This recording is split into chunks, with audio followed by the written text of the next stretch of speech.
I'm not saying anything. I'm just saying I noticed something just caught my eye while I was looking at this. And I will let you guys make your own judgments. So we have Sweet Baby Inc. They're talking about reputational damage. This is a company that pretty much whatever game developer they touch, whatever game they touch, it has seen a drastic issue with sales and layoffs. And today we have a story coming out with Surgent Studios, the developers behind the Tales of Kinzara, Zao. They are facing layoffs. Now, this is a Sweet Baby Inc. game that, people will look at and they say, hey, man, like this game was actually pretty good, right? But they released a statement saying, unfortunately, Surgent has joined the growing number of game studios impacted by layoffs this year, with just over a dozen people affected. They could have just just over a dozen. Does that mean 13 or 14? They could have just put the number. I'm just throwing it out there. It's a difficult time in the game industry, but we remain incredibly proud of our entire team's work on Zao and of the praise it received from critics and players alike. That's an interesting statement. Our focus now is on supporting those affected, continuing our work on Zao, and looking to the future for our next creative projects. Kyle is hilarious, and I'd love to have this guy on the show. He's over here talking about, he responds talking about the botting that was taking place. This is something that we talked about a lot with Master of TDS. He's come on the show, and botting has been something that he's been very passionate about. And you can see that this is very much bots all over the place talking about this game and how people are excited. But the excitement from these bots doesn't necessarily equate to sales, as the all-time peak for players was 234. So when you sell 234 copies of your game, that means you're probably going to see layoffs here. And this has been an ongoing theme across all of Sweet Baby Inc. related games, which I think we're going to do a video about the Sweet Baby impact of these games, because this is a reoccurring theme with this stuff. And if I can backtrack a few weeks ago, the studio head, Abubka Salim, I don't know how to say his name. He was very critical. He was talking about the pushback that they saw, and he blamed it on the gamer and racism and how tough it is and all that stuff. It's like, I don't really understand how, when we always go back to the Sweet Baby Inc. Detected group, right? There are 400,000 members of that group on Steam, right?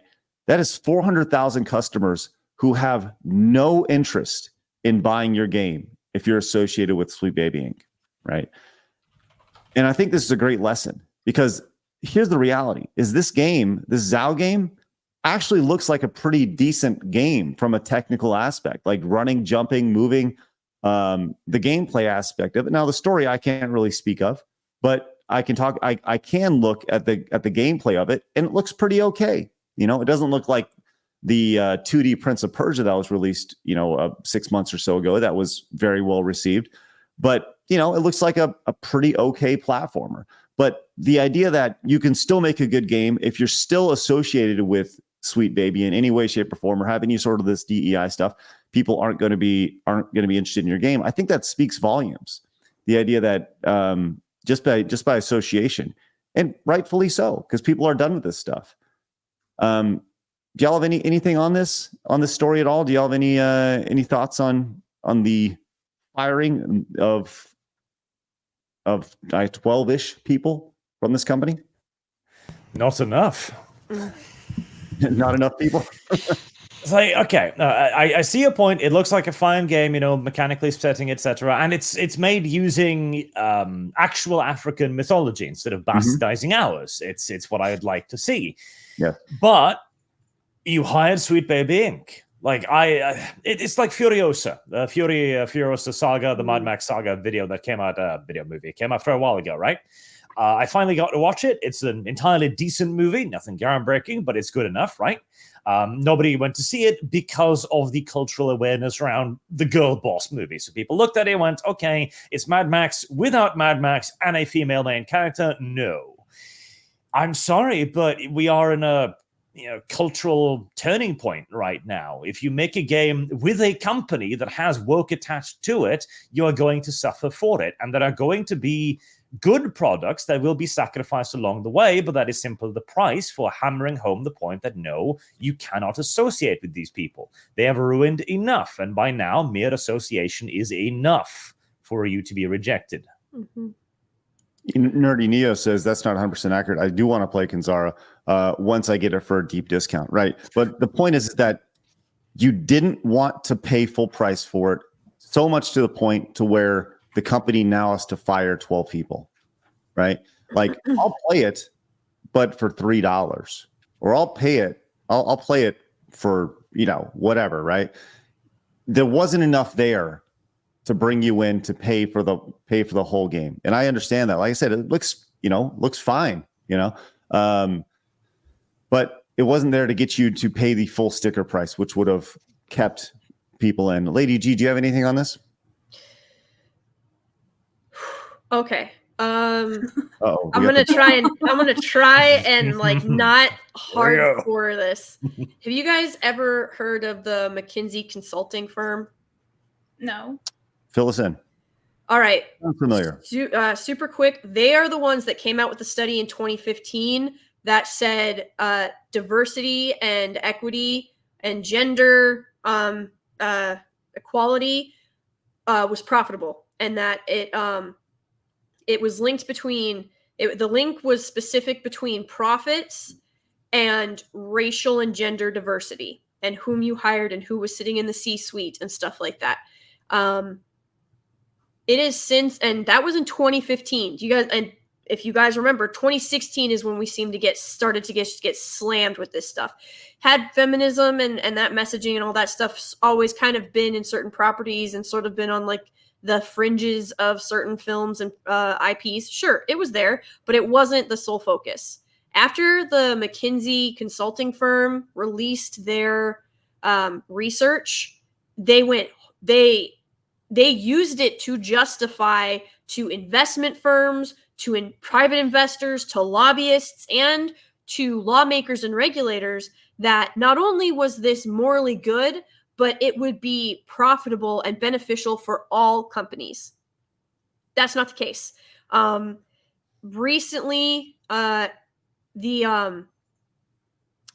can't remember if it was Forbes or Wall Street Journal or it was one of the it's one of the more finance focused magazines. Right. Came out within the last week and said, hey, this is what the McKinsey research showed. It doesn't mean what you thought it meant. It wasn't ever meant to make you monetarily rich. It was meant to make you morally wealthy. And so it is just, we're knocking on 10 years of this trash, all based off of this McKinsey consulting firm's research. And they're now coming out and everybody's like, well, why is this coming out now? Why didn't they say it? What statute of limitations? Because think about how many companies have gone under because of this stuff. Think about how many, just perfect example, Bud Light. Think about the market cap that got lost there. Like not just profits, but like market share. Bud Light is no longer number one. Pepsi is no longer number two. And there are links to their activism as direct causes of this. So now when you look at stuff like Sweet Baby Inc., in businesses that are built entirely off of this misguided and completely erroneous assumption, the whole reason that they exist is essentially because of that study that got released. And for it to be coming out just now that it was never actually about profits, tells you how diabolical all of this actually is. It's just like the why can't I think of it? It's the measurement of like how many female characters are in a movie and if they talk to each other and if it's not about. Do you guys know what I'm talking about? I forget what that's called. You mean like a quota? Yeah, like the quota, but there's an actual name for it. And the lady who did it was supposed to be a joke. It was meant to be a joke, but now they literally use that that test. Oh my gosh. Chat coming through in the Bechdel test. Yes, thank you, Bechdel, Chat. yeah. Undefeated. So the Bechdel test, just like the Bechdel test, this study that was done by the McKinsey firm, it's all nonsense. It's all built on a house of cards. It's a foundation of sand, and it's starting to fall apart. And it's great. It's great when all of that, lines your pockets and fills your coffers, and you don't care who is going to ultimately pay the price until you're the one having to dish out the money, until you're the one that has to be, coughing up your own cash. And suddenly now it's not just it's not just game studios. It's gaming websites, it's journalists, it's you're talking fast food, you're talking like it's in everything. It has permeated everything. And it's wild, and everybody goes back to these same 2 or 3 sources as justification for it. And now, congratulations, you've toppled trillions of dollars worth of investment and work. And think about these people who they actually love this stuff. They show up to work. They want to give fans or maybe build a fandom from scratch with a game of their own or a story of their own, because this is so deep in the publishing industry. Oh man, I've got friends. If I ever finish writing or anything like that, I will self-publish, because if you listen to what these publishing firms do, it's wild. There's a reason that everything has these characters, like these very same, almost identical characters. If you go from book to book to book, you're like, it's the same character, just with a name change. There's a reason. Like, it's in the publishing industry, it's in the gaming industry, it's in the food industry, it's everywhere. All based off of fake stuff. I'm done. I got something for you guys. As I was looking at this, I was going back to the boss over at this studio here. Mm-hmm. And I'm not saying anything. I'm just saying I noticed something just caught my eye while I was looking at this. And I will let you guys make your own judgments, right? As we do this. But the guy who runs the studio, Mr. Salim, came out and had a statement. Okay. And he's, thank you so much for those who check it in. Hurts deeply. This news isn't what I wanted to share today. And then after this, he says, if you have any opportunities available, please consider these incredibly talented people, right? And he includes the people that were let go: Chris Tarrant, Ty Johnson, Phil, Joe, Luke, Pete, Jordan, right? These are all the people that he has listed on his timeline. Okay. So I was like,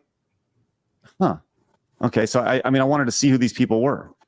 So I went down the list and I started looking, and I looked at all these people. And just, I'm not saying anything, but just give me the theme all these people have in common. White males. Listen, that's you saying it, not me. Okay. I'm just saying Don't be such a bigot, Lady G. What if those are women pretending to be dudes? Every single one of them, every single person was a white guy. Look, I'm not drawing any conclusions outside of the information that's right in front of me, right? So take that for what it is. It is what it is. Archie, any thoughts on that? What's wild, he knows those people aren't going to get hired. Archie, any thoughts? Well, without saying anything YouTube unfriendly, I'm not sure.